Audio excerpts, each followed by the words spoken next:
దేవునికి స్తోత్రం. ప్రియమైన వారలారా, రక్షకుడును ప్రభు అయిన యేసుక్రీస్తు వారి నామంలో మీకు శుభములు వందనాలు తెలియజేస్తూ ఉన్నాం. దేవుడు మిమ్మలను, మీ బిడ్డలను, మీ కుటుంబములను దీవించి ఆశీర్వదించునుగాక. ఆమెన్. God bless you.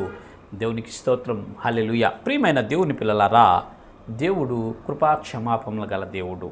ఎందుకంటే మనము ఎన్నెన్నో దోషాలు చేస్తున్నప్పటికీ, తప్పిపోతున్నప్పటికీ ఆయన పాదాల చెంత చేరి ప్రభువా మమ్మల్ని క్షమించండి పశ్చాత్తాపడితే ఆయన క్షమించి మనకు ఆయన కృప చూపించేటటువంటి దేవుడు. ఆ మాటలే ఈ పరిశుద్ధ లేఖనాల్లో ఈ రీతిగా భక్తుడు సెలవిస్తూ ఉన్నాడు. చూద్దాము లేఖన భాగము.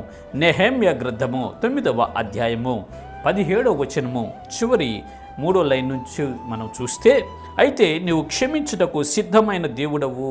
దేవునికి స్తోత్రం. హల్లెలూయా. ఆనాడు ఇశ్రాయేలు ప్రజలను తన బాహుబలం వలన, తన శక్తి వలన అనేక అద్భుత ఆశ్చర్య కార్యాలు చేసి ఐగుప్తు దేశంలో కఠిన దాసత్వం చేస్తూ ఉన్న ఆ ఇశ్రాయేలు ప్రజలను దేవుడు ఒక నాయకుడిని ఏర్పాటు చేసి విడిపింపచేసి వాగ్దాన దేశంలో ప్రవేశింపచేస్తే, ఆ వాగ్దాన దేశంలో ప్రవేశింపచేసేటప్పుడు వారికి కొన్ని కట్టడలను, కొన్ని ఆజ్ఞలను, కొన్ని విధులు ఇచ్చాడండి. ఎలా జీవించాలి, ఎలా బ్రతకాలి, ఎవరితో సాంగత్యం చేయాలి, మీ జీవన శైలి ఎలా ఉండాలని కొన్ని రూల్స్ అండ్ రెగ్యులేషన్స్ దేవుడు రాసిచ్చి వాటిని ఫాలో అవ్వండి అని చెప్తే, ఈ ఇశ్రాయేలు ప్రజలు వాటిని ఫాలో అవ్వకుండా వారి ఇష్టానుసారంగా జీవించి దేవునికి కోపాన్ని, ఆయాసాన్ని, దుఃఖాన్ని కలుగు చేశారండి. అందుకనే వారిని దూర ప్రాంతాలకు విసిరివేసినట్లు మనం చూస్తాం. ఆ తర్వాత వారందరూ పశ్చాత్తాపడి ఆయన పాదాల చెంత చేరి, ప్రభువా మేము పాపులము, మేము దౌర్భాగ్యులము, మేము నీచులము, అసహ్యులము, మీ దృష్టికి వ్యతిరేకంగా నడిచిన వారిని మమ్మల్ని క్షమించని వారు పశ్చాత్తాపడి ఆయన పాదాలు పట్టుకున్నప్పుడు ఆయన క్షమించి కృప చూపించి మరల ఇశ్రాయేల్ దేశంలో వారిని నడిపించినట్లు మనము చూస్తాం. ప్రియమైన దేవుని పిల్లలారా, దేవుడు కృపా క్షమాపణను గలవాడండి. క్షమించుటకు సిద్ధ మనస్సు గలవాడండి. రక్షించబడిన మనము కూడా మన జీవితంలో ఈ విశ్వాస యాత్రలో మనం వెళ్తూ ఉన్నప్పుడు ఎక్కడో ఒకసారి జారి పడతామండి.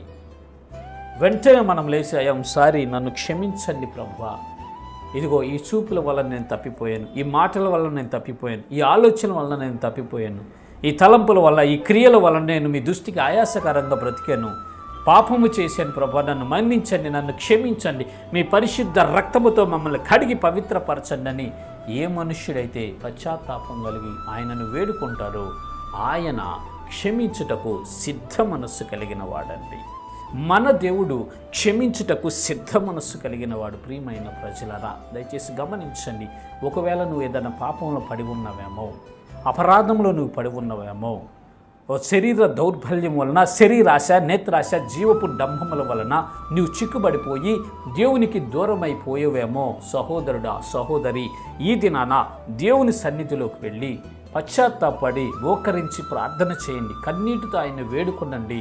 ప్రభువా, నేను పాపిని, నన్ను క్షమించండి, ఈ అవిధేయతల వల్ల నేను పడిపోయి ఉన్నాను, నన్ను రక్షించి నాకు శుద్ధిని కలుగు చేయండి, మీ రక్తంతో నన్ను కడిగి పవిత్రపరచండి అని మీరు హృదయపూర్వకంగా ఆయన వేడుకున్నట్లయితే పశ్చాత్తాపం కలిగి ఆయన క్షమించుటకు సిద్ధ మనస్సు కలిగిన వాడు.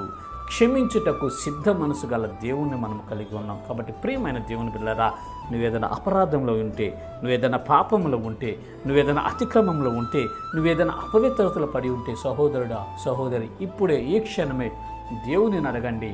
ఆయన మీ అపరాధములను, మీ పాపాలను క్షమించి పవిత్రపరిచి పరిశుద్ధపరిచి నిలబెట్టి ఈ విశ్వాసయాత్రలో ముందుకు నడిపిస్తాడు. ఇటు కృప దేవుడు మనందరికీ కలుగు చేయనుగాక. ఆమెన్. God bless you. దేవునికి స్తోత్రం. హల్లెలూయా. Praise the lord.